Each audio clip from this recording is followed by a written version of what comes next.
Ya Tuhan, punya mula kebesaran dan kejayaan. Ya Tuhan, punya mula kehormatan, kemasyuran dan keagungan.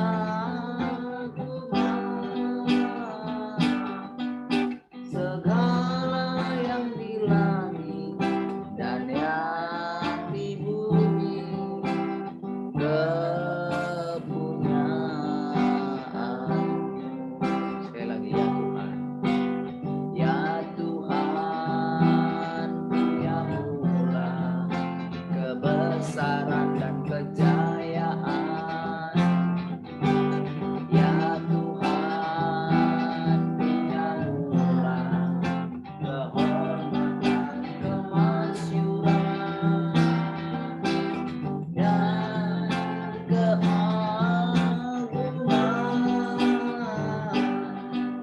Segala yang di langit dan yang di bumi kepunyaan.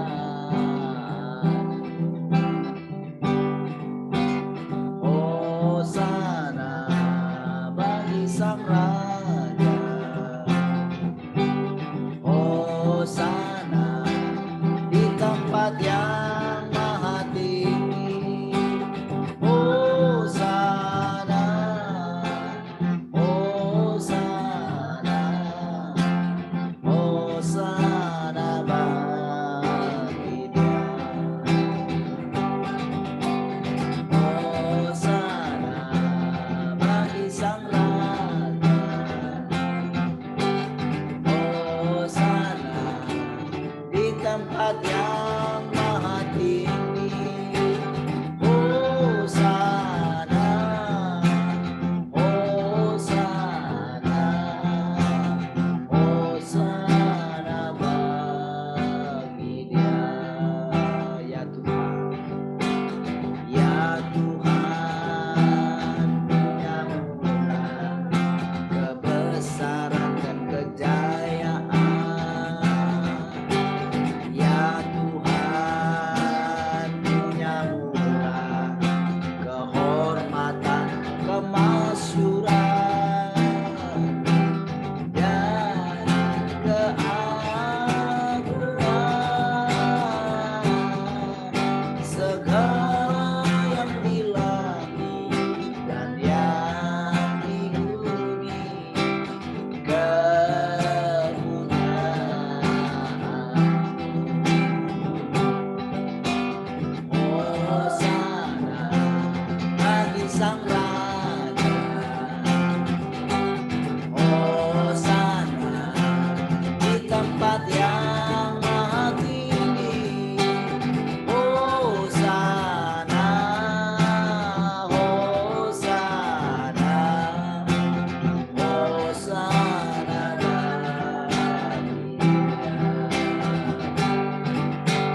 sanjung, Kau di tempat tinggi, sebab Engkau Imam besar agung.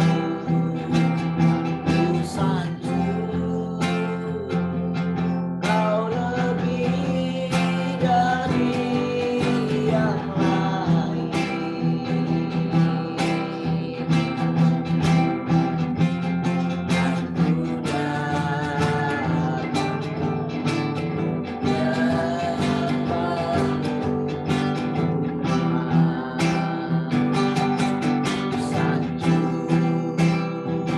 Kau di tempat tinggi, sebab Engkau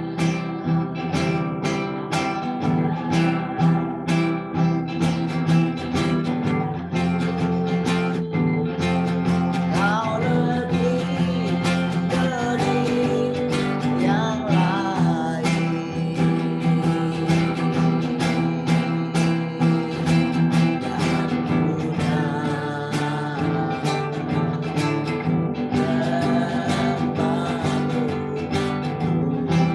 Sekali lagi katakan ku sanjung, ku sanjung, Kau di tempat tinggi, Engkau Imam besar agung. Ku sanjung, Kau lebih dari yang lain.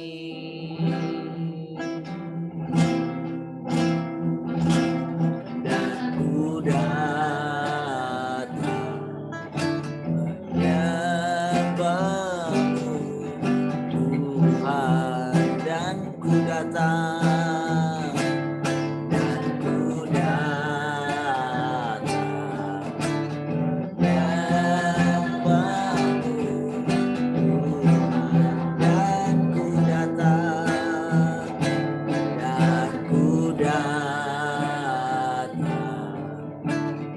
menyembahmu Yesus.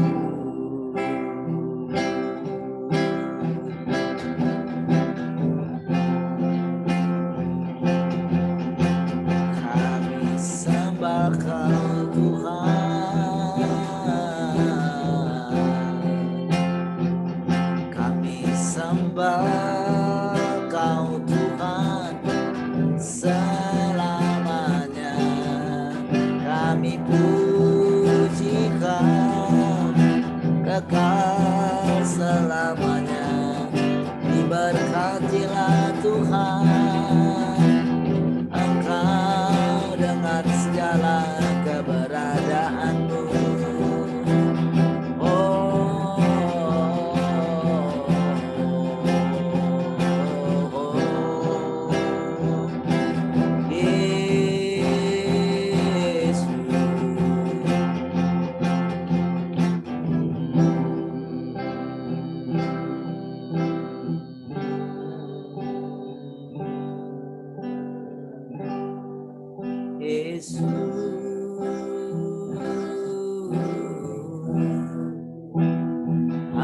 Haleluya.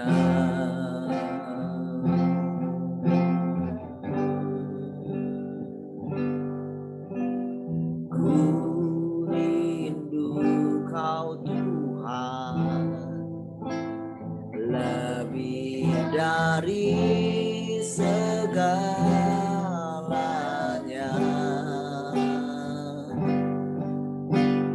Ku cinta Kau Yesus, Kaulah damai hatiku. Ku rindu Kau Tuhan, ku rindu Kau Tuhan,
puji kau selamanya, tinggal di hadiratmu yang ku mau menyenangkanmu. Yesus, kau dambaan hatiku. Yesus, kau dambaan hatiku. Yesus, kau dambaan hatiku. Yesus, kau dambaan hati kami, kau yang kami rindukan. Terima kasih Tuhan.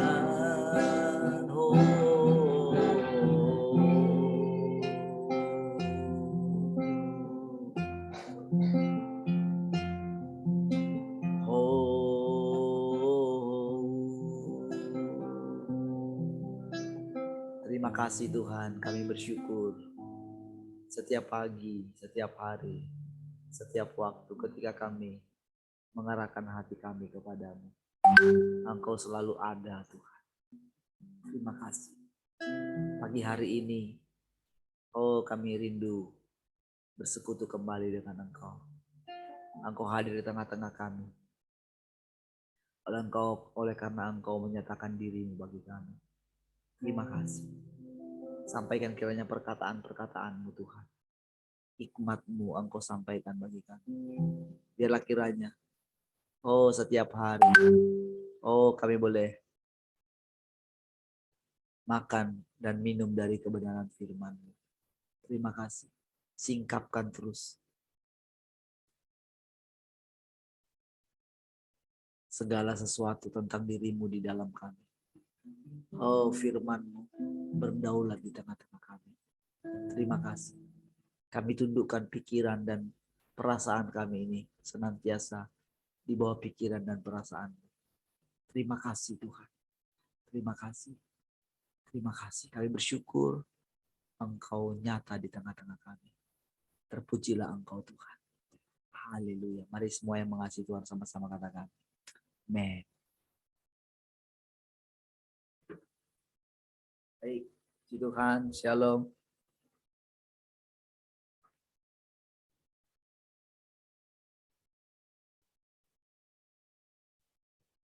Shalom semua.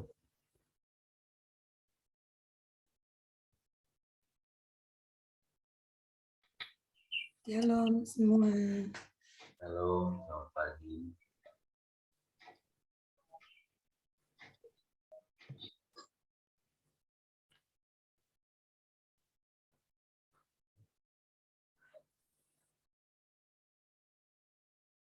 Shalom, selamat pagi semuanya. Oke. Tuhan, bagaimana pagi ini? Segar. Baik, silakan kalau yang mau ada share.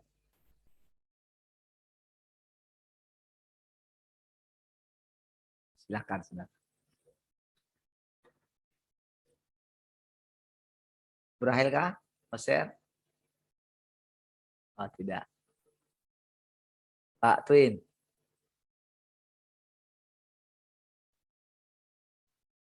Ini oke atau apa?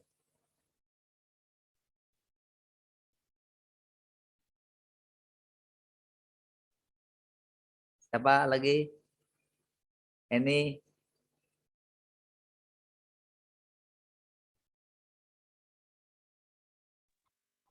Aman Pak, lanjut Pak. Lanjut.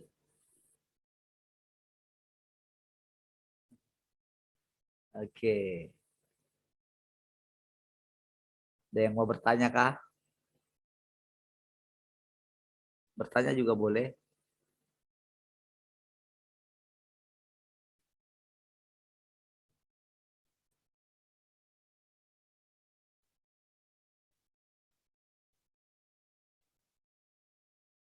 Ada? Tak ada? Bu Arta gimana? Udah sehat? Sehat. Kok bisa lemas sekali katanya?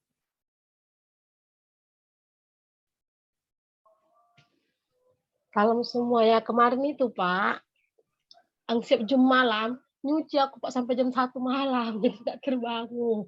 Oh, Karena terlanjur pulang kerja aku rendam, jadi tertidur aku pulang kerja. Kayak siap jam malam jam 9, aku cucikan, kirain bisa setengah jam, nggak terasa udah jam 1.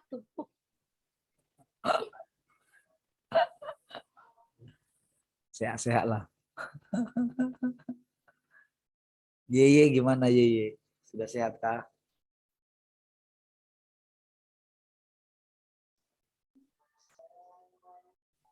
Ya, kalau sakitnya itu sudah nggak dirasakan, tapi pendengarannya itu belum pulih total. Dia kalau dibilang kemarin itu pendengarannya kayak mana Kak? Aku bilang baru sekitar 30-40% lah dari yang hari Senin itu, dari yang diobatin itu ada kemajuan 30-40% lah pendengarannya itu bisa gitu meningkat. Kok bisa kayak gitu ya tiba-tiba ya? Memang kotorannya banyak ya kemarin. Yang sebelah kiri yang kotoran, sebelah kanan itu infeksi. Oh. Luka gitu. Nggak ada luka,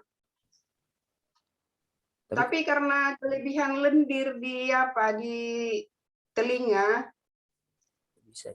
jadi dia pendengarannya itu jadinya redam gitu.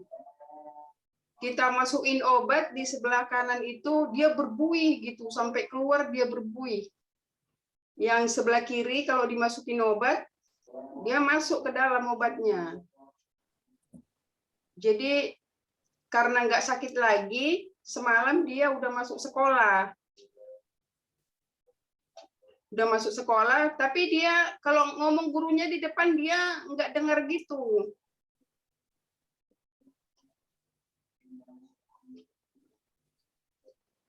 Tapi Karena dia duduk agak jauh di belakang, jadi dia nggak dengar kalau gurunya ngomong. Jadi karena masih dalam ujian, jadi dia sibuk aja lah mengerjain tugas-tugas ujiannya gitu. oh, Nah hari ini dia juga mau ujian susulan lah hari ini. 4 mata pelajaran harus dia selesaikan dalam 1 hari ini. Sampai selesai baru boleh dia pulang.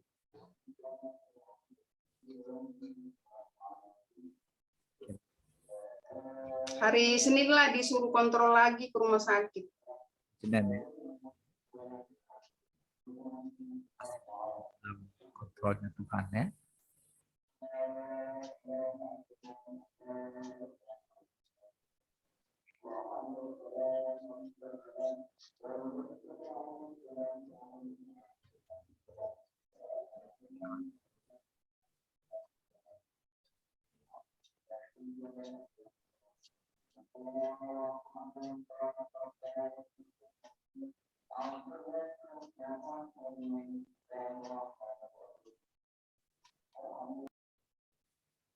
Ternyata dari sana. Baik. Suara apa itu? Oke. Baik. Semua sudah saya tanya yang belum buka kamera ini? Belum. Masalah pasti ya. Baiklah.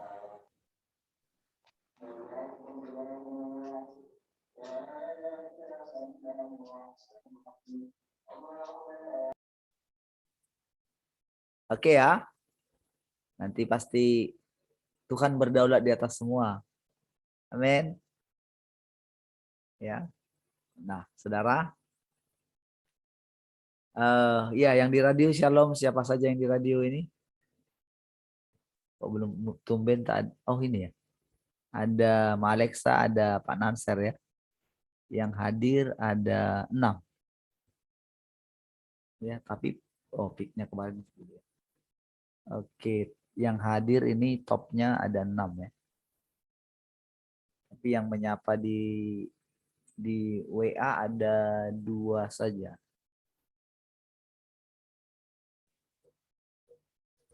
Oke. Baik, puji Tuhan ya. Kita lanjut ya. Nah. Oke. Saudara, setiap hari saudara kita makin lama makin bersandar kepada Tuhan ya. Dan bersandar kepada Tuhan sekarang dengan bersandar sebelumnya itu saudara,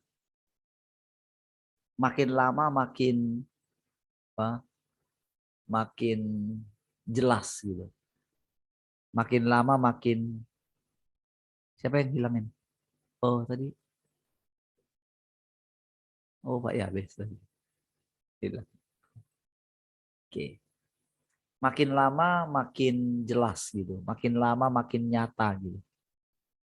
Tetapi saudara, kita katakan makin lama makin jelas itu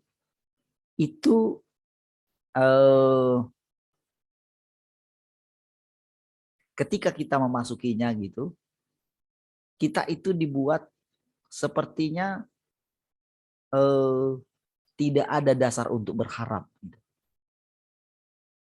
Jadi jalan yang sedang kita lewati ini gitu, bukanlah jalan yang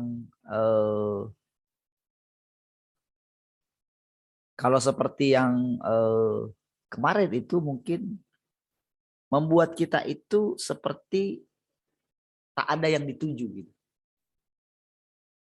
Jadi di waktu-waktu yang lampau itu kita sebetulnya walaupun ada misalnya kan kalau misalnya dulu kan tujuan kita ya sorga gitu ya, atau langit baru bumi baru, atau itu Tuhan gitu. Tetapi di waktu yang lampau itu kita itu sebelum mengalami penghakiman ya, jadi kita itu tidak ada hal yang kita mau kejar, kayak seperti tak ada yang mau kita kejar dalam hidup kita. Ya, karena ada satu perasaan kayak ya kita sudah yakin gitu.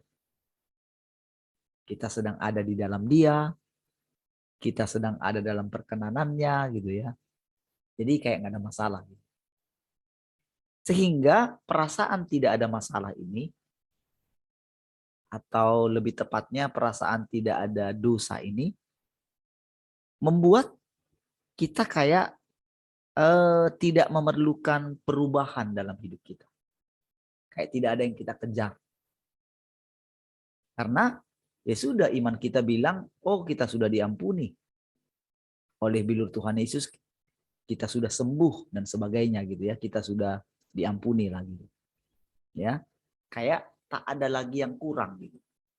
Nah, tahukah saudara, perasaan ini sebetulnya itu adalah karena kita itu ada di dalam satu keadaan di mana kita sebetulnya kehilangan pergerakan Tuhan sebetulnya. Jadi sebetulnya orang-orang dalam keadaan ini sebetulnya itu sedang tertinggal. Karena Tuhan itu terus bergerak. Jadi artinya tidak mengalami pekerjaan yang baru dari Tuhan. Nah, tentu si jahatlah yang menahan kita di situ. Jadi membuat ketika ada pergerakan yang baru dari Tuhan itu, kita itu tidak bisa mengikutinya. Ya, jadi kenapa banyak kebanyakan orang percaya masih ada di sana, itulah karena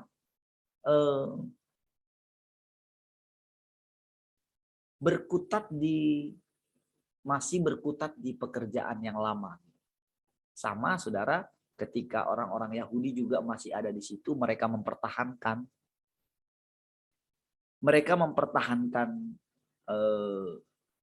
Taurat gitu.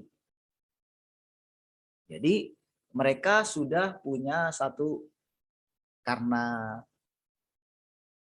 kepintaran mereka ya, karena kepintaran mereka menelaah Alkitab gitu, atau Taurat. Pada waktu itu kan masih Taurat dan kitab para nabi gitu. Jadi mereka mempelajari semua saudara, kitab nabi-nabi itu, dan menghasilkan satu pengetahuan. Ya, nah disinilah sebetulnya racun daripada pohon pengetahuan itu.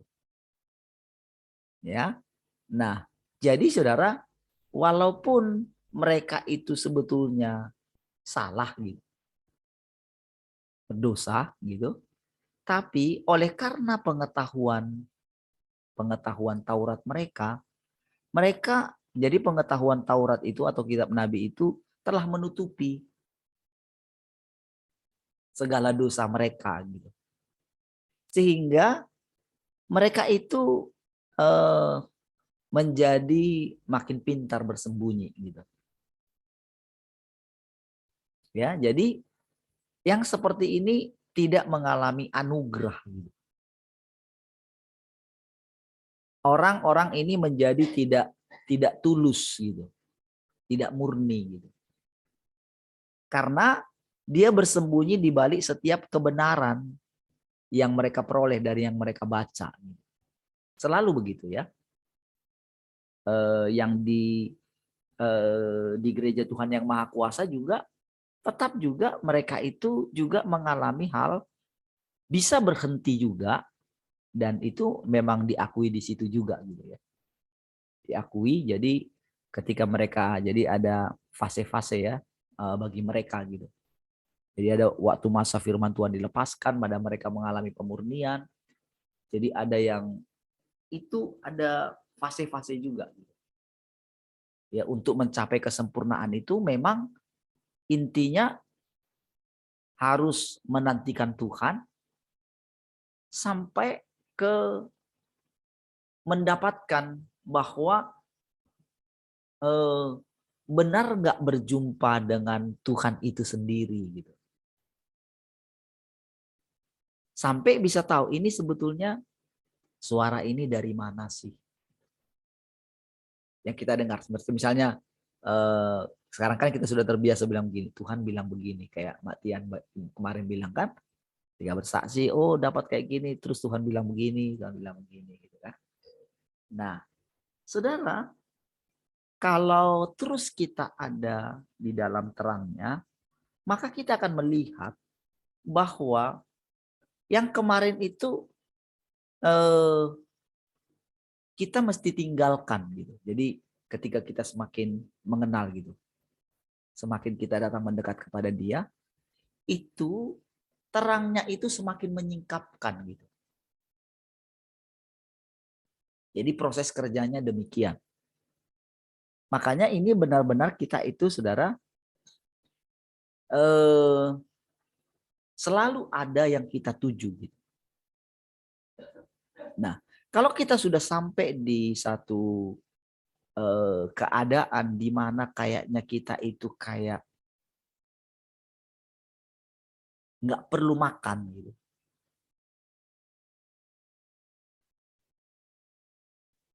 Kayak kita itu tak ada lagi rasa setiap kali bersekutu gitu. Tak ada rasa hati kita itu kayak merindukan Dia gitu. Sudahlah, kayak enggak ada gairah untuk ketemu gitu dengan Tuhan gitu.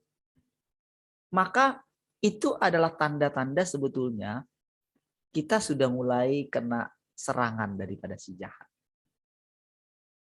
Bentuk serangannya itu adalah di pikiran kita gitu. Sehingga sebetulnya kita itu jadinya ya nggak ada kerinduan untuk bersekutu gitu. Terus adanya hal-hal yang ketika kita mendengarkan terus kita merasa sudah tahu gitu. Nah, itu juga dari si jahat juga gitu. Jadi semakin hari semakin kita mengenali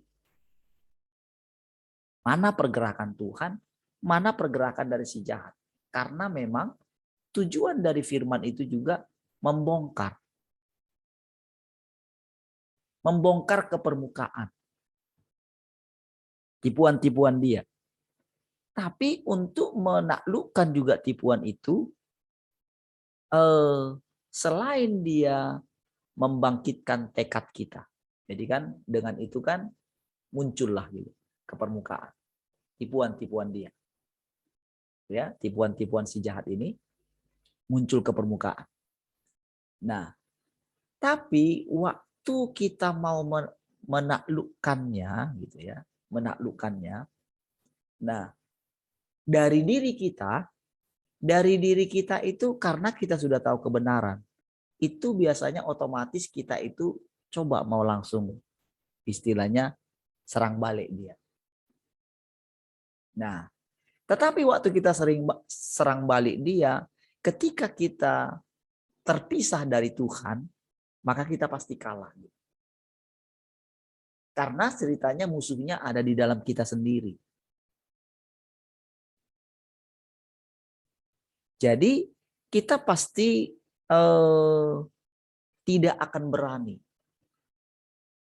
Karena yang kita serang juga diri kita sendiri. Kan ada di dalam kita. Peperangannya kan ada di dalam kita. Ya.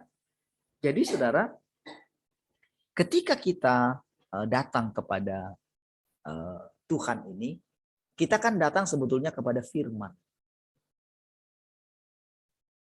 Jadi begitu firman itu dilepaskan, dia itu kayak punya kuasa mengontrol. Begitu kita lepaskan firman. Begitu kita sampaikan, ketika kita bicara gitu, misalnya kondisinya misalnya lagi negatif gitu. Tetapi begitu kita berani menegakkan firman, maka semua orang yang mendengarnya wajib tunduk sebetulnya. Jadi kalau ada di antara kita gitu. Ya. Kalau ada di antara kita yang misalnya dalam satu perbedaan pendapat. Oke. Ketika ada di antara kita tiba-tiba gitu, itu bisa dipakai gitu. Tiba-tiba dia berani mengeluarkan firman. Gitu. Mengeluarkan perkataan. Artinya dia meninggikan firman. Maka firman ini secara otomatis, saudara, itu akan menguasai atau menaklukkan keadaan yang sedang terjadi. Seperti itu. Jadi prosesnya selalu demikian. Ya, jadi saudara, sebetulnya kita itu, jadi ketika datang kata-kata penghakiman itu, nah, jadi saudara, kata penghakiman di sini, kata-kata penghakiman kalau bagi yang mau disempurnakan, kata-kata penghakiman justru berkat. Berbahagialah orang yang miskin, katanya kan. Kan itu berbeda dengan firman misalnya, maka dia menjadi kaya, kian lama kian kaya, dan menjadi sangat kaya. Ketika Tuhan bilang justru dia itu bawa ke tempat yang paling rendah.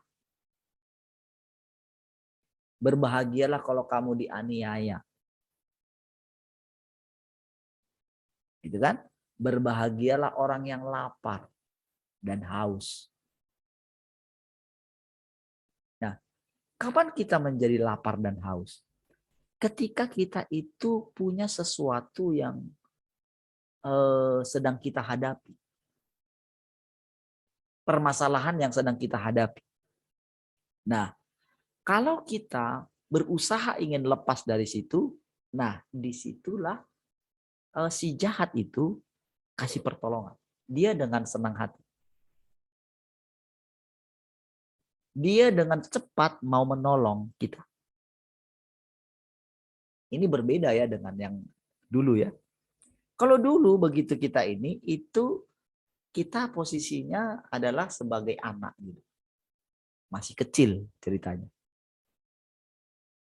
Ya. Jadi segala sesuatu kalau kita masih di area situ ya, maka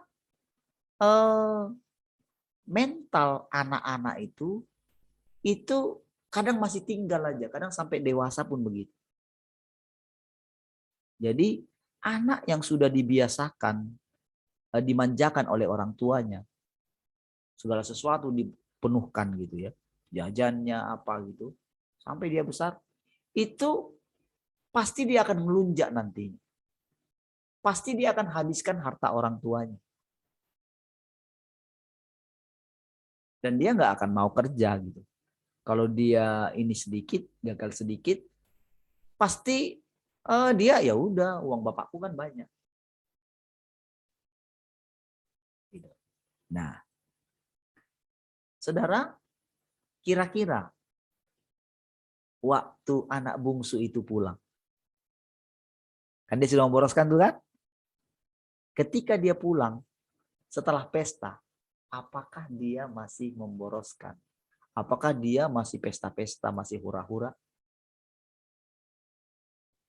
Jawabannya,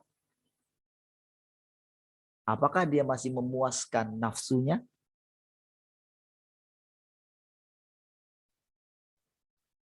Apa maksudnya? Saudara, ketika orang di zaman kasih karunia segala sesuatu dipenuhi. Oke. Lalu saudara, sebetulnya dia sudah tahu. Begitu dia hidup dalam kenyamanan, segala sesuatu terpenuhi. Yang terjadi kan adalah dia itu melupakan Tuhan. Juga dia melupakan orang-orang di sekitarnya. Karena dia menikmati dirinya sendiri. Dan biasanya memang selalu pasti orang ini akan menjadi nyaman.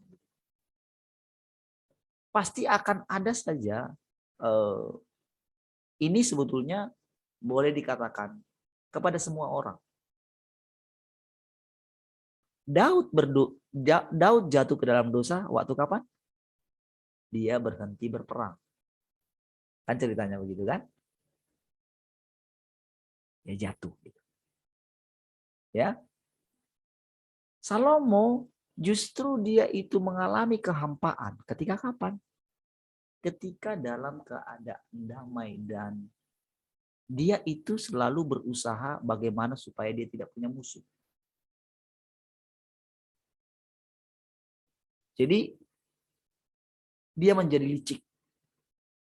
Salomo itu menjadi licik, tapi dibiarkan oleh Tuhan. Karena itu juga nanti menjadi satu pelajaran. Namun, walaupun sudah ada pelajaran, selalu manusia itu harus mengalami sendiri dulu. Makanya, saudara, penghakiman itu adalah tujuannya untuk menyadarkan kita. Ini loh keadaanmu gitu. Terus gimana nih kalau kamu seperti ini? Kalau keadaanmu seperti ini gimana? Lalu kita punya tekad untuk memperbaiki diri. Namun waktu kita tekad untuk memperbaiki diri, kita gagal toh? Berkali-kali keadaan seperti ini kita dihantam terus. Jadi saudara, kalau di masa yang lalu saudara, yang diketahui orang adalah minta ampun. Minta ampun, oke, lalu bertobat. Diampuni gitu kan. Lalu minta ampun lagi, diampuni. Minta ampun lagi, diampuni. Sampai kapan terus begitu? Artinya saudara, kita ketika kedatangan Tuhan yang pertama itu adalah untuk naik di atas kayu salib. Menjadi korban penebus dosa. Artinya apa, saudara? Artinya masalah dosa kita, masalah dosa itu sudah diselesaikan. Masalah dosa. Artinya begini, saudara. Bukan lagi masalah kita minta ampun terus. Bukan itu masalahnya. Perhatikan bedanya dengan yang diberitakan oleh yang dulu hyper grace ya. Perhatikan bedanya. Kali ini saudara mesti agak pelan-pelan saudara menangkapnya. Ini harus saudara perhatikan. Kalau enggak saudara perhatikan, saudara miss nanti. Karena sekarang ini dia mengajar. Itu karena harus detail. Sama seperti ketika kita ada di pengadilan. Gitu. Itu harus detail gitu. Supaya tahu. Nanti ada pembelaan-pembelaan. Jadi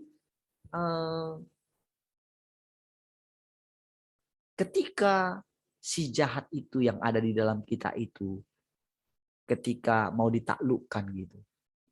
Nah, itu kan sudah mendarah daging dalam pikiran kita. Ya. Jadi setiap kali kita dengar firman, ya. Jadi ketika itu menjadi pengetahuan gitu, maka itu akan menjadi benteng jadinya. Kalau kita tidak mengalami pekerjaan penghakiman. Jadi intinya membuat kita ini, pengetahuan yang kita miliki itu, membuat kita merasa benar. Sehingga saudara, kalau kita tidak dihakimi, maka kita itu merasa sudah mendengarkan suara Tuhan.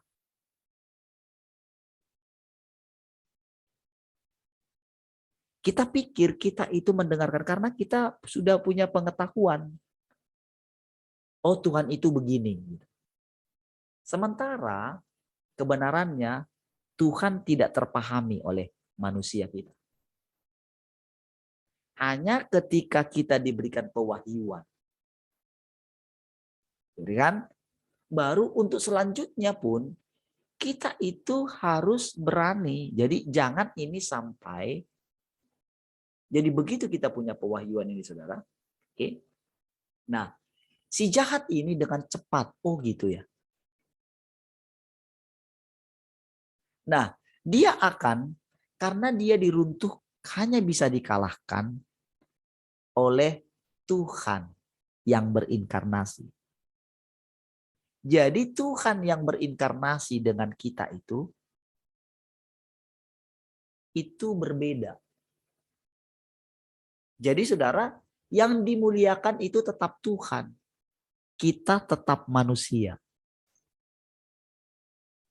Jadi sebetulnya kita itu sedang dibuat itu menjadi manusia normal, bukan supranatural.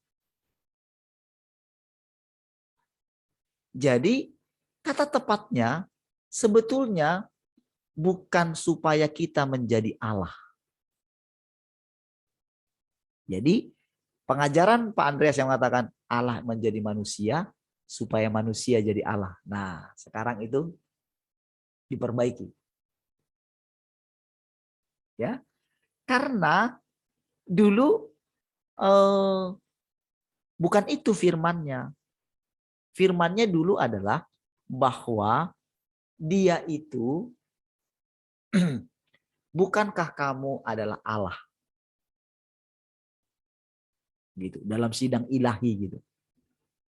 Itu berarti kita itu punya roh Allah di dalam kita. Tetapi untuk menjadi jadi bukan dia menjadi manusia supaya kita menjadi Allah, bukan. Justru ketika kita mendapatkan, jadi waktu seseorang mendapatkan pekerjaan Roh Kudus, ternyata sifat manusianya ini, jadi manusianya yang rusak ini belum diperbaiki. Belum bisa. Karena terbukti lewat pengalaman, lewat perjalanan para rasul-rasul kita. Para guru-guru kita yang mengalami pekerjaan hebat juga. Orang-orang kudus, pahlawan-pahlawan iman. Coba saudara perhatikan. Yang ada adalah mereka itu dihantam oleh iblis. Kebanyakan demikian. Karakter mereka tidak berubah. Yang ada adalah mereka menjadi Tuhan bagi para pengikutnya. Dan ini tidak boleh terjadi. Berarti pekerjaan itu belum selesai.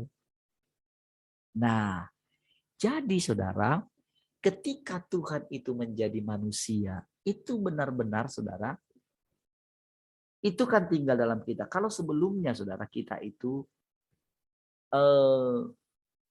selalu bertumpu pada roh yang di dalam kita jauh lebih besar daripada roh yang ada di dunia ini. Sehingga kita cenderung menganggap sepele musuh. Bahkan di waktu yang lalu kita itu sampai berdamai gitu. Sampai kita nggak menganggap iblis itu nggak ada apa-apanya.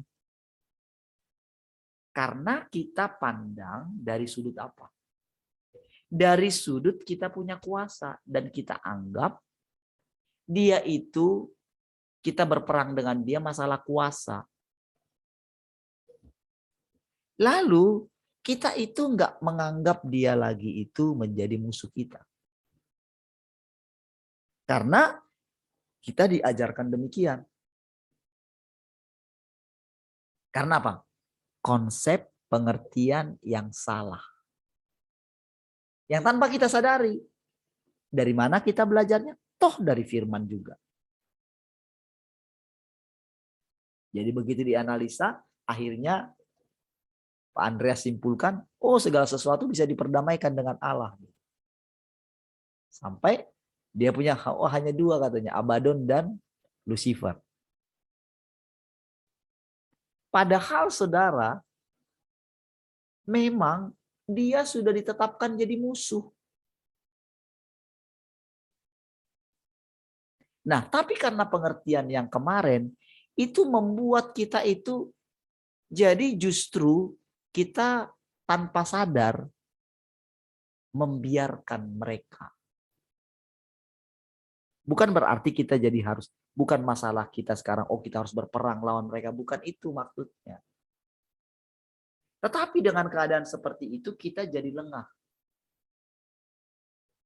Nah, ternyata si jahat itu lebih licik daripada yang kita duga.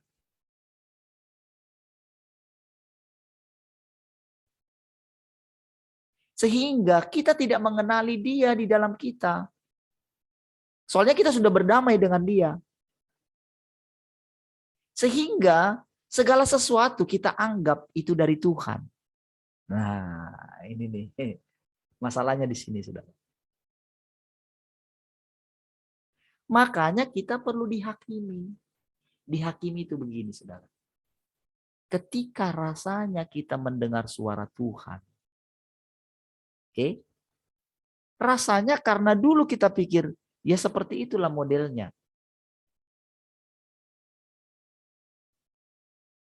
Saudara, saya ini saudara, dalam hal memperhatikan bagaimana Tuhan bekerja, ini saya benar-benar perhatikan. Sampai saya pikir seperti itu sajalah Tuhan. Bayangkan liciknya iblis itu. Dalam berbagai macam masalah saya. Karena saya punya pengalaman. Ternyata karena saya mengetahui bahwa saya ini adalah anaknya gitu. Lalu saya mengetahui kebenaran bahwa dia tidak akan melepaskan saya gitu. Sehingga ada kecenderungan menarik Tuhan itu turun gitu. Sama seperti Musa. Begitu dia tahu bahwa tidak ada orang lain selain dia, itu sombong. Begitu dia dia bilang, Tuhan, kan Tuhan bilang sama dia, berjalanlah. Biarlah malaikatku yang berjalan di depannya. Dia nantang Tuhan. Ketika dia pikir, ternyata Tuhan itu bisa digituin.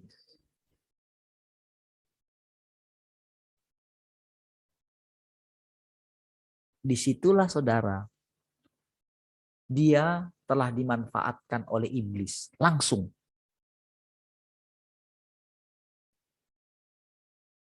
Jadi Musanya, walaupun dia itu sebetulnya adalah utusan Allah, dia langsung ditelan sama iblis. Jadi kata ditelan di sana saudara bukan masalah langsung mati gitu, bukan.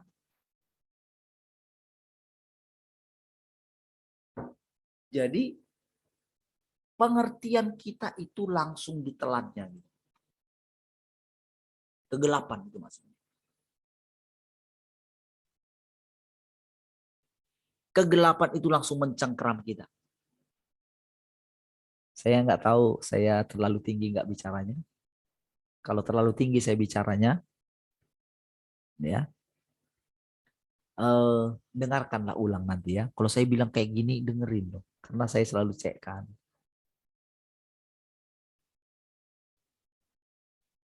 Dengerin ulang gitu. Supaya nanti saudara nggak miss di mana nanti apa pengertian apa ketika dikatakan seperti itu. Karena ini ceritanya kita sedang ada bagaimana menerapkan firman yang kita dengar. Gak sama seperti dulu lagi, saudara. Saudara mendengar misalnya, hebat ya, hebat. Enggak, bukan itu masanya. Sekarang adalah proses dia menaklukkan kita. Maksudnya menaklukkan kita itu, kita sadar musuh kita yang di dalam kita sendiri. Apa yang membuat kita itu enggak rela kehilangan nyawa? Apa yang membuat kita itu enggak rela dia yang kaya, rela jadi miskin? Supaya kita yang miskin jadi kaya. Ini setelah disalahgunakan juga para pendeta. Sehingga mengajarkan tentang kekayaan terus. Kekayaan kita ini bukan materi, saudara. Kekayaan kita itu Tuhan.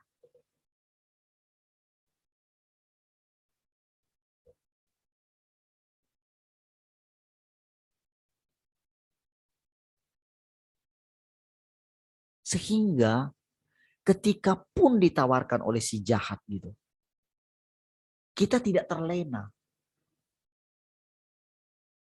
Kita tidak akan bergantung ke situ gitu loh. Karena ceritanya begini, seluruh kekayaan dunia ini saudara, itu selalu membuat kita semakin jauh dari dia. Begitu hati kita melekat di situ.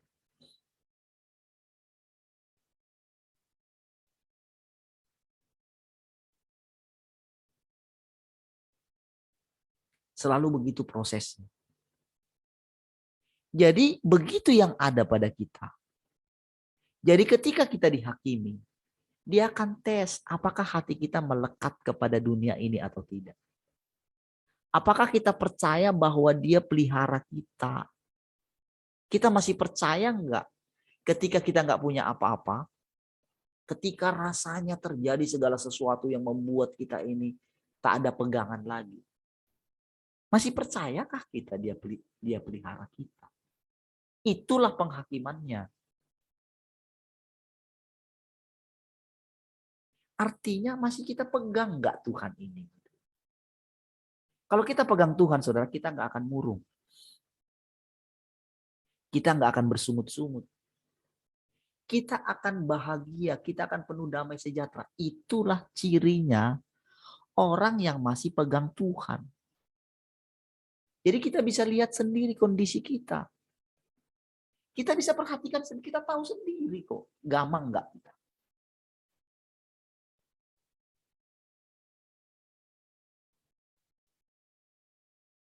Kita berpikir untuk menyelamatkan diri kita enggak? Kalau kita terus merenungkan kekurangan kita, ketika terjadi apa-apa saja gitu, langsung saudara diri kita ini, begitu terjadi, itu hal-hal yang kecil dulu. Misalnya anak sakit. Misalnya seperti ini, Yeye sakit. Kan? Itu kita pasti begini, saudara. Itu pasti, itulah sebetulnya prosesnya kita itu sedang dihakimi. Kalau di waktu yang lampau, ketika sakit, kita itu masih begini. Berdoa, langsung sembuh.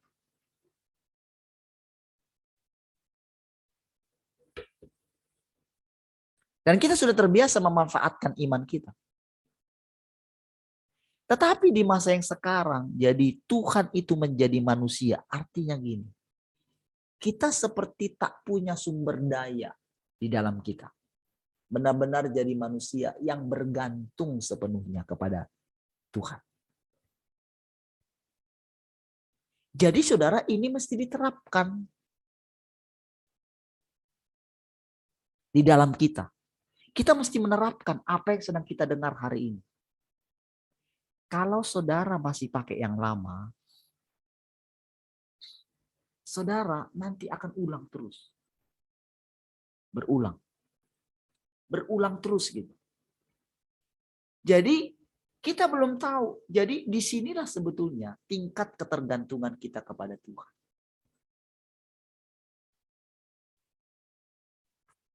Saudara,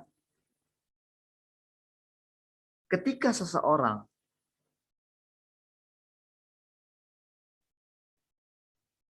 menyalahkan keadaannya,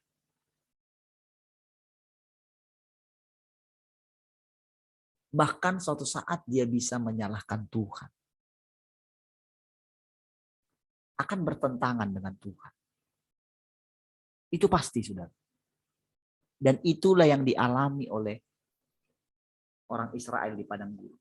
Tahukah saudara? Orang Israel benar-benar dikasih makan tiap pagi.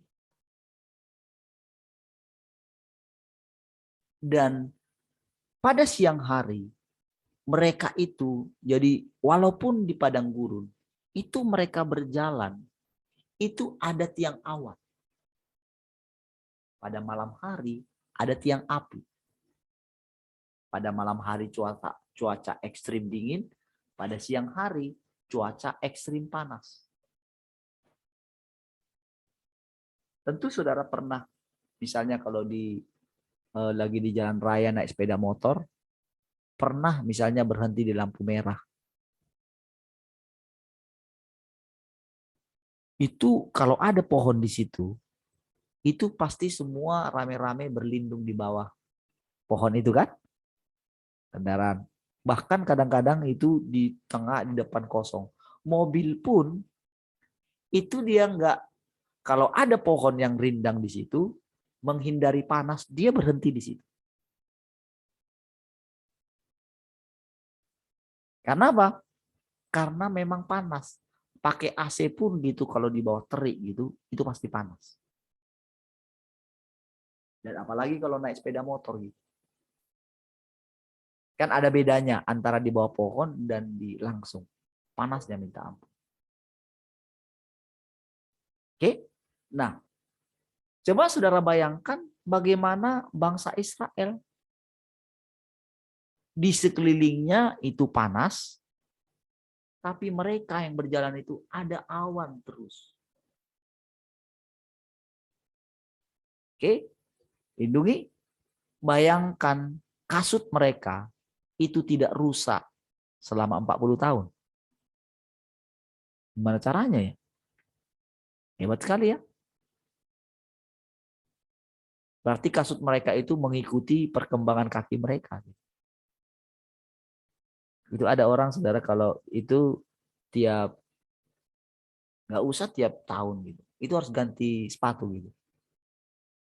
Dia kakinya panjang gitu, pasti rusak gitu. Kalau anak sekolah gitu. Ada yang tipenya kayak gitu. Berarti bayangkan mereka itu tidak perlu ada sol sepatu gitu. Mereka dipelihara sampai seperti itu. Tetapi saudara, si iblis itu menawarkan, mengingatkan hal yang lampau. Dan itulah yang diperhatikan Tuhan. Jadi tujuan Tuhan itu membuat mereka melewati itu adalah untuk mengetahui hati mereka. Ngecek. Dan mereka tahu sendiri. Saudara, kesalahan mereka cuma satu. Yang paling fatal cuma sungut-sungut. Itu saja.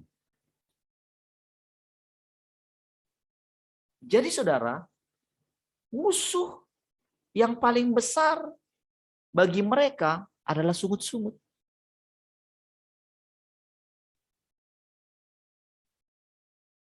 Kita. Apakah musuh kita jadi berbeda? Apakah musuh kita genderuwo atau apa gitu? Pemerintah yang keras? Bukan. Bukan itu musuh paling utama kita. Musuh utama kita adalah tidak memperhatikan bagaimana dia memproses kita dengan hal-hal yang kecil. Begitu lewat hal yang kecil itu akan ditingkatkan lagi. Ibaratnya apinya dinaikkan lagi. Jadi inilah sebetulnya sampai dia temukan hati kita ini sudah nyerah.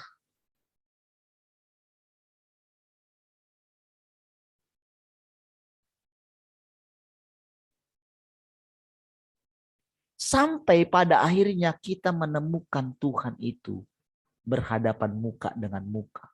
Kita melihat dia.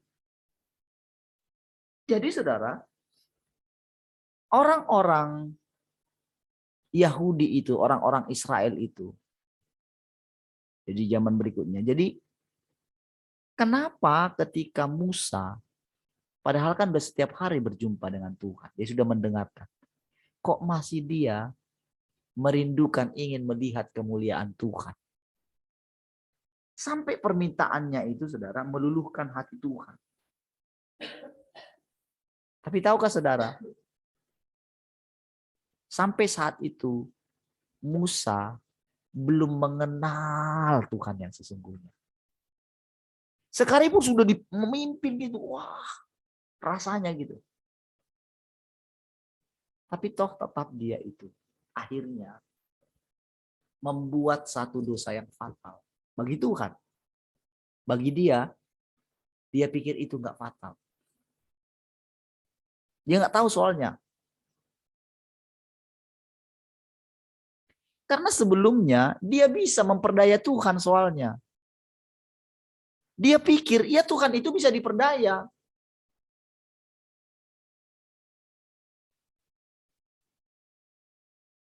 Seperti itulah kebanyakan kepercayaan orang. Jadi pikiran mereka, Tuhan itu pokoknya kan dia Tuhan nih. Kalau aku baik, ya aku pasti dapat upah lah. Itu kalau mental upahan. Sementara kita ini dibawa, kamu bukan lagi hamba. Naik dong. Gitu. Jadi karena kasihnya kepada kita, karena dia mengasihi kita, dia bawa kita situasi. Artinya mental hamba mesti dibuang dan kita mesti sepakat dengan Tuhan. Mental hamba, mental upahan ini harus dibuang. Bukankah itu karena kasihnya kepada kita? Kalau dia nggak mengasihi kita, ya udah kamu upahan terus. Disitulah kalau pengertian yang kemarin. Pokoknya kalau kita ini pasti kita diberkati karena kita kan sudah melayani Tuhan. Kita sudah main klaim.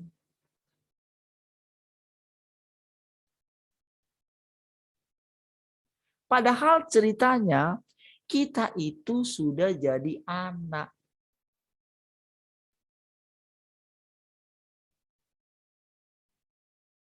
Bukan lagi hamba.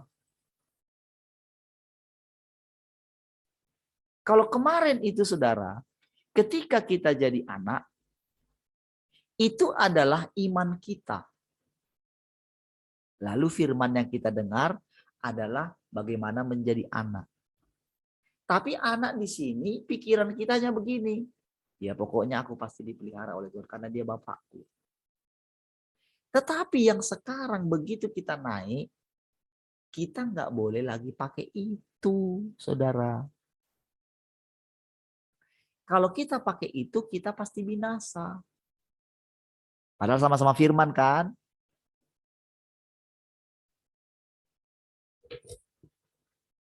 Sama-sama firman kan? Memang kita juga nggak bisa maksakan ini kepada orang lain. Tetapi kalau orang itu sudah puluhan tahun menjadi Kristen, kalau kita biarkan mereka demikian, sebetulnya kita nggak mengasihi mereka. Kita sedang membuat mereka terjerumus. Karena saudara pasti nanti, kalau dia itu tidak mau menerima kebenaran yang baru karena dia sudah ada di posisi yang baru loh, saudara. Disinilah masalahnya kita. Kita sudah ada di posisi yang baru, sementara kita ini masih suka di yang lama karena di posisi yang baru ini ada disiplin. Di posisi yang baru ini, saudara, kita nggak bisa memprediksi segala sesuatu. Kalau misalnya perjalanan dari tempat ini ke sini ya, ini Tuhan di sini ya, contoh ya, jalanan ini, saya pakai ini aja. Tuhan lagi di sini, oke, di daerah sini, oke. Nah kita di daerah sini. Nah dalam perjalanan ke sini, antara dari misalnya A, B, C. Gitu ya. A, B, C. Oke. Nah, A ke B bisa kita prediksi. Sudah ada jalannya kan? Dari A ke C, sudah ada jalannya kan yang kita lewati kan? Sudah ada. Tetapi begitu kita dibawa proses di sini, di C sini, jalan ke sini kan kita belum tahu kan?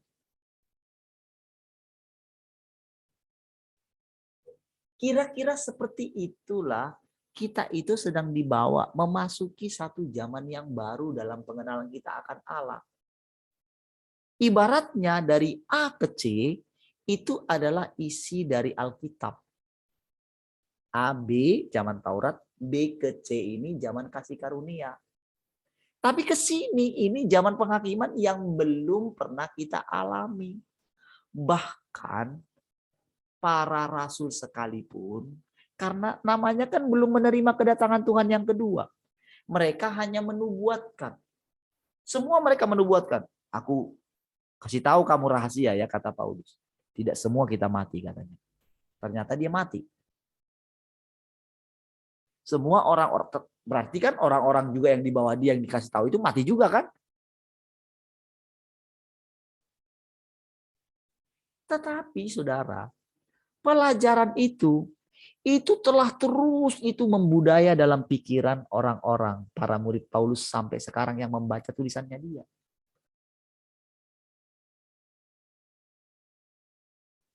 Nanti generasi berganti generasi itu terus pengajaran itu ngelotok. Sehingga begitu Tuhan, begitu udah sampai di masanya, mulailah kedengaran yang mengatakan, mempelai datang, mempelai datang, mempelai datang, persiapkan dirimu. Oh, mereka sudah punya pelajarannya. Enggak mungkin. Oh, dia datang kayak gini, harus kayak gini.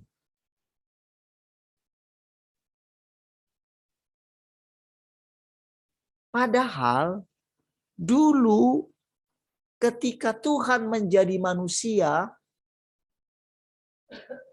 itu mereka sudah paham bahwa Tuhan penguasa itu bisa jadi manusia. Lalu saudara, mereka itu ketika Tuhan datang, seperti caranya yang dulu, kan dia bilang, seperti dia datang, seperti itulah kelak kedatangan anak manusia. Sama seperti dia naik. Jadi saudara, pikiran mereka adalah gini, waktu dia naik itu, jadi nanti dia turun kayak gitu, naik ke awan, turun kayak gitu. Itulah kekuatan interpretasi, kekuatan gagasan manusia. Jadi mereka sudah membuat atau memprediksi Tuhan. Sementara Tuhan nggak bisa diprediksi. Kalau dia bisa diprediksi, berarti dia bukan Tuhan. Itu manusia berarti. Jadi ketika dia datang, orang nggak percaya, nggak bisa menerima dia. Di mana-mana terjadi penghujatan, tapi yang mereka hujat itu, mereka nggak tahu yang mereka hujat itu Tuhan itu sendiri. Makanya kalau kita bersekukuh di pengertian kita yang lama, percayalah saudara. Kalau kita nggak bertobat, maka kita akan disingkirkan. Itu pasti 100%. Kalau ada 1000%, 1000%. Pasti disingkirkan. Oleh sebab itu firman Tuhan, jangan keraskan hatimu. Jadi saudara, ini masanya dia sedang datang memperkenalkan dirinya apa adanya. Bukan seperti yang kemarin, dia seperti Bapa. Bisa kita inikan lagi, saudara, dia Bapa kita. Memang tetap esensinya dia Bapa kita itu iya. Esensinya kasih itu iya. Hanya saja kita ini sedang dibersihkan, saudara. Dari segala pengaruh-pengaruh si jahat. Dari wataknya yang jahat itu. Dari kelicikan. Dari nggak mau nunduk sama Tuhan. Ketika kita rasanya kita itu masih diuji dalam hal itu gitu kan. Pikiran kita tetap gitu. Pokoknya mengalah. Bagaimana rasanya kita itu pokoknya ya nggak mengandalkan Tuhan yang nggak kelihatan itulah. Jadi kita itu kayak harus punya persediaan. Ada tabungan kita, ada pekerjaan kita yang bisa menunjang kita, ada usaha kita yang bisa menunjang kita. Sehingga ya ketika Tuhan nggak kelihatan kita masih bisa survive.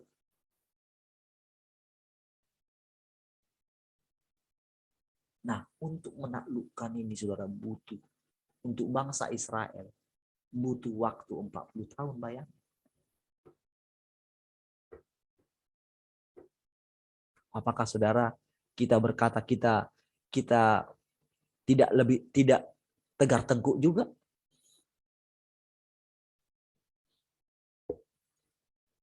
Apakah kita lebih baik daripada orang Israel? Itulah kebanyakan orang. Orang Kristen itu demikian. Kami tidak seperti orang Israel yang tegar tengkuk. Waktu membuktikan dalam hidupnya, saudara. Ternyata tegar tengkuk. Jadi istilahnya begini, saudara. Kalau umur kita menerima Tuhan 30, istilahnya kan Yesus kan mulai pelayanannya 30. Berarti 40 tahun kita dites.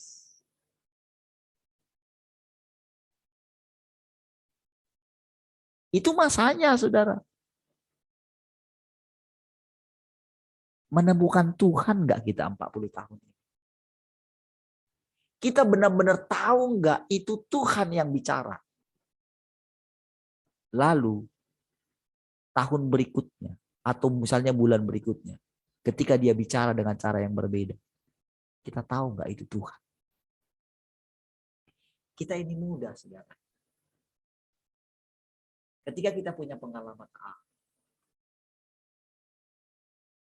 ketika dia bicara yang lain, saudara, Petrus, dia itu di otaknya itu sudah ada apa?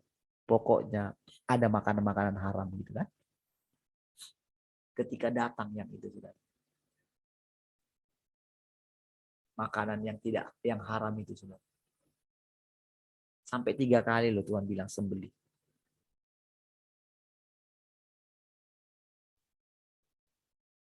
Artinya apa, saudara? Artinya membongkar paradigma seseorang. Padahal yang bongkar itu pun Tuhan. Itu sulit sekali. Karena memang dia berpegang sama firman. Bukankah Tuhan berkuasa atas firman-Nya sendiri?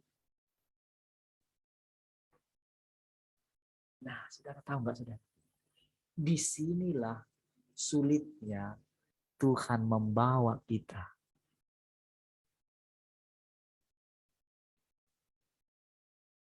Tetapi tahukah, saudara? Apabila seseorang berbalik kepada Tuhan, ketika kita berbalik kepada Tuhan, di situ langsung dia tuntun kita. Di kita aja sebetulnya masalahnya, saudara.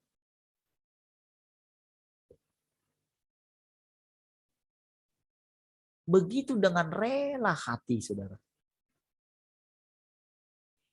Kita yang bisa cek diri kita sendiri.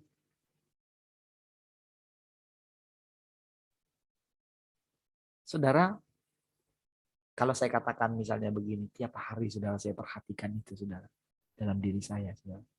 Memang saya lakukan itu. Dan yang saya temukan, saudara, selalu ada pencerahan setiap saat. Oh, gitu. Kadang dia ngomong kayak gini. Saudara,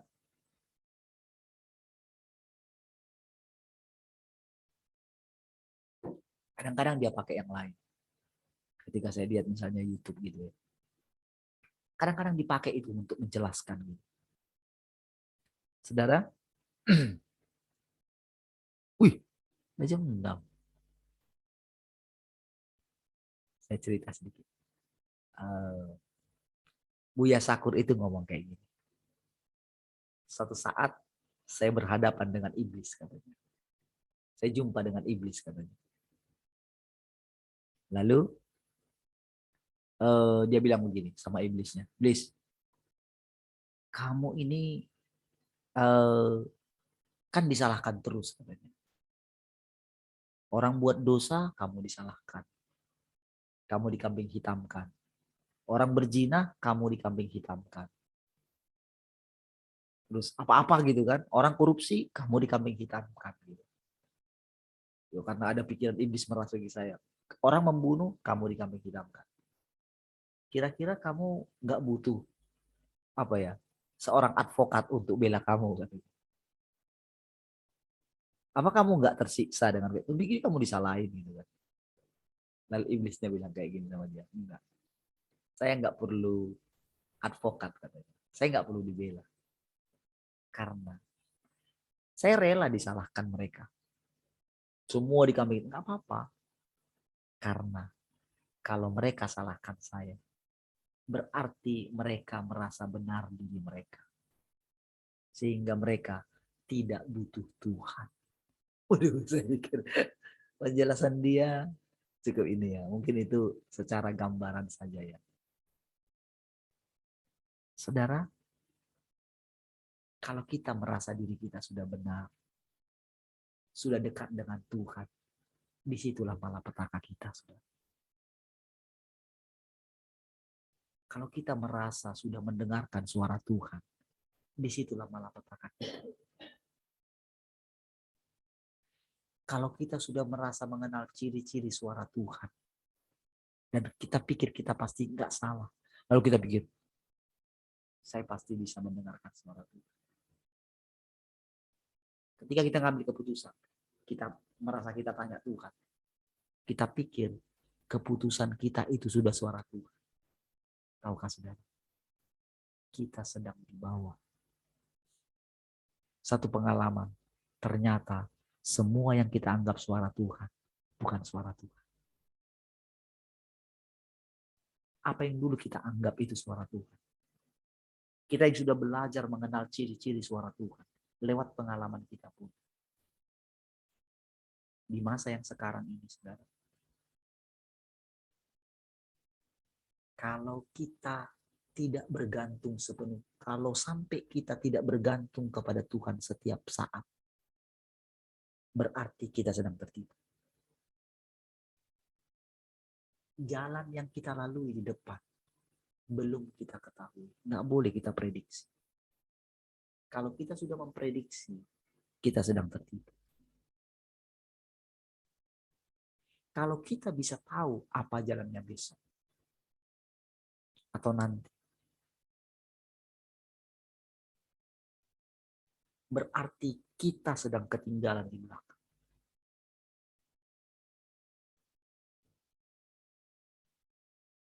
Saudara, izinkanlah Tuhan dan terapkanlah firman Tuhan ketika saudara mendengarkan apa. Ambillah cara untuk menerapkannya, bukan berbantah kepada Tuhan. Ini pelajaran sulit. Jangan lawan Tuhan dengan pengetahuanmu akan firman Tuhan. Ketika saudara bilang begini, kan firmanmu bilang kayak gini, kita diingatkan. Ketika kita merasa suara yang kita dengar itu suara Tuhan, tahu nggak saudara? Si iblis itu jago mengingatkan ayat-ayat firman Tuhan yang ada dalam Alkitab, supaya kita yakin itu suara Tuhan. Dan kalau kita tidak menundukkan pikiran kita,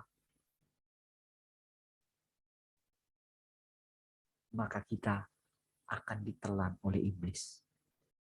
Ditelan oleh singa yang mengaum-ngaum itu. Yang ditelan maksudnya, kita tertipu oleh dia. Saudara, zaman yang sedang kita masuki adalah zaman yang baru. Nggak seperti yang kemarin.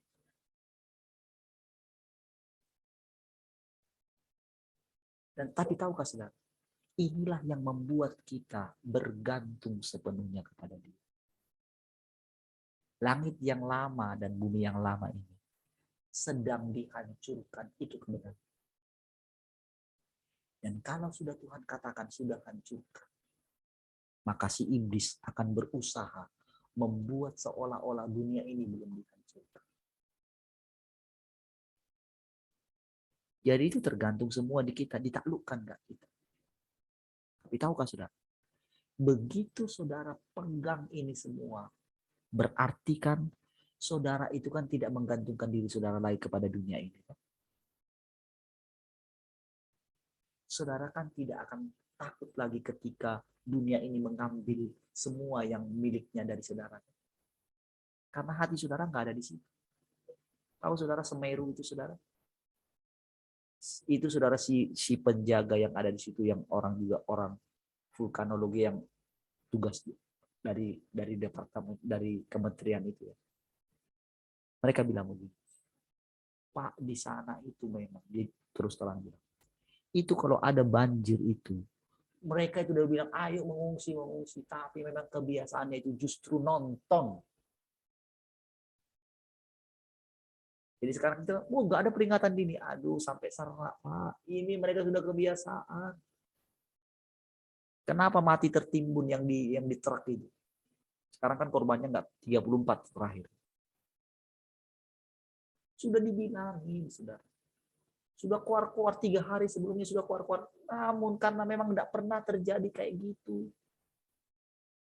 Mereka pikir biasa. Mereka sudah kayak main-main gitu loh.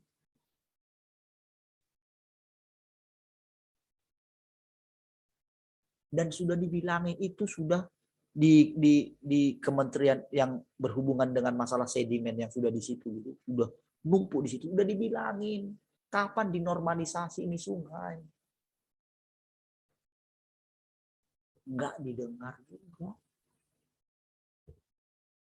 Enggak dilakuin. Jadi begitu sudah terjadi, maka terjadilah yang lebih hebat.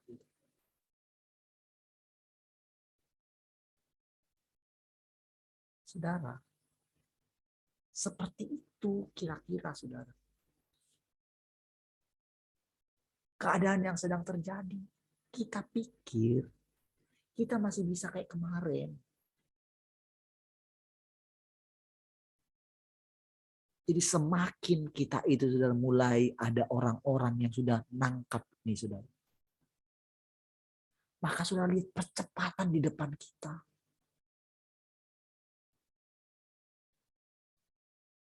Ini nggak lama saudara, keadaan waktu itu rasanya wah kita memimpin dunia. Cepat itu. Seiring dengan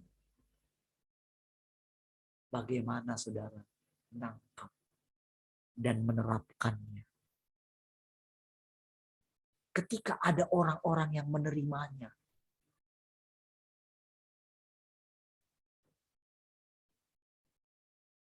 Jadi saudara jangan anggap diri saudara sama lagi dengan orang-orang di sana. Tetapi justru dengan keadaan ini sekarang saudara melihat nih. Keadaan genting. Makin saudara mendekat kepada dia. Tahu enggak? Bersukacitalah hai surga. Tapi dikatakan yang di bumi saudara.